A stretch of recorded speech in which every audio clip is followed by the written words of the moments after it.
And yeah, as Phil's mentioned, I'm going to be covering off the 3 challenges we talked about at the top of the presentation, and from our research and our surveys that we send out to our customers, what we think are the main causes of those challenges, what people are trying to do to sort them out, and for the Orlo customers in the room, how the platform that you use can hopefully help with some of those. So here we have a list. The first one we've got is inefficiencies and bureaucracy in terms of issues with trust and causing that lack of trust or the erosion of trust. So what we mean by that is bureaucracy when it comes to the processes that the members of the public have to partake in, whether it's submitting long forms, hitting red tape, not being able to get in touch. I'm definitely a culprit for this, but if I have to do one thing too many, I will drop off. If you're looking for me to submit a form, go through to a website, find a page, if I get lost or frustrated, I'm very short-tempered when it comes to technology like that, so I will abandon it straight away. When we talk about inefficiencies, it's not that we talk about the people who work with you, the people yourselves, in terms of not being able to support the community or care. It's more around things like resource issues, budget issues, prioritization in some cases. So I always use this example, the estate that I live on feeds onto the back of like a big farm, big open grass area. So we get a few teenagers come through on quad bikes. They spend about 30 seconds just flying through our estate. It's not the end of the world, but the Facebook group I'm in, you'll always have people moaning. And then you'll always see people saying like, oh, you should contact the police. And then there's a handful of comments, what's the point? They don't care. They don't want to help us. We've raised it before, nothing happens. What's the point? What's the point?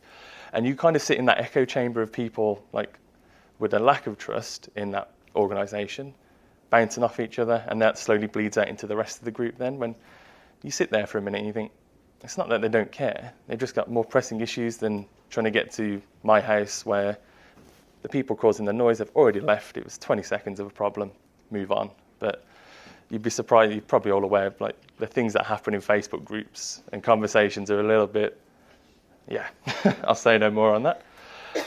Lack of transparency. So this is probably the biggest one that I talk about, is just being open with your communities when it comes to things like budget allocations, resource spending. If people don't have any insight into why you're spending the money where you are or why you've made the decisions you've made, they'll instantly lose trust with you as an organisation. So we talk about later on how we can address that in terms of like closing the loop. Like Andrew mentioned, when people do get in touch about we want to tap here, at least you're going back to them and saying why you can't do that. Whereas some organisations don't close that loop, so you almost feel like you're talking to nobody, and that again will have an impact on the trust the members of the public have. Favoritism and inequality. So when you do try to do something helpful for one group of people, you'll no doubt annoy another group of people because they perceive you as displaying favoritism for that one particular group, and they'll switch off, or they won't engage with you because they think you don't care about them as a group of individuals. And then the last one can be a bit touchy, but when it's perceived that you're making decisions from a political perspective for partisan reasons and not for the good of the general public, that also, as you can imagine, has a high impact on how people think about you as an organisation and trust you to make decisions moving forward. How can we address the problem? So the first step is to find out whether or not there is a problem of trust when it comes to your organisation. As you saw the stats at the beginning, chances are there is, whether it's the whole organisation or only some part of it, a particular service. It's finding out how people feel about you so you can then address it, and then addressing it in terms of being more open, being as transparent as possible, closing the loop when you ask for feedback or ask for information or input, so people don't feel like they're just talking into the wind. They actually feel, even if you don't agree with what they've said or you can't help them, at least you've responded to them and they're more likely then to engage with you in the future. How Orlo can help. So we have a module we call Insights, and this is built on our AI language model.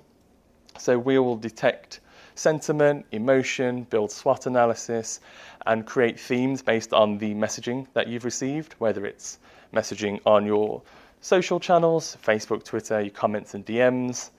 If you listen with our partnership with LexisNexis, so our brand, press media monitoring, print media, review sites, so review trackers is a partner of ours that provide us with access to things like Glassdoor, TripAdvisor, Trustpilot.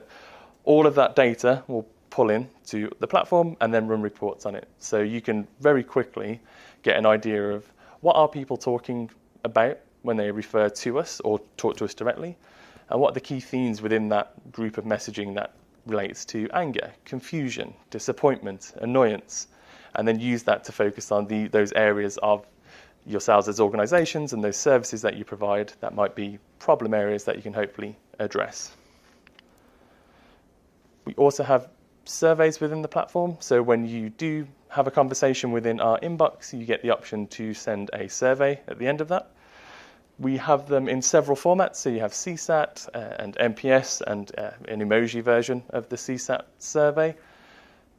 When I talk about NPS, Net Promoter Score, it's not something that always lands well within the public sector because you don't really have a choice of the public organisations that support you. So based on where you live, you have a certain water company, you have certain police forces, a council.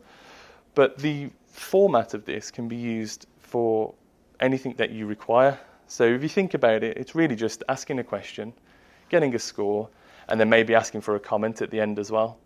So you can use that to address certain services, certain issues that you're aware of because of the insights reporting, or you can just ask around that trust issue. Say on a scale of 1 to 10, how much do you trust, with 1 being not very, 10 being very, and then ask for that comment. So what could we do to improve that trust, or what areas are we least performing for yourselves, and what can we do better?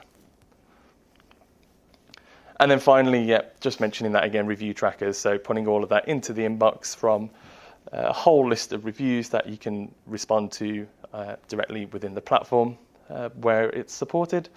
And that all fits into our existing analytics. So it's all about just putting it all into one place to report on.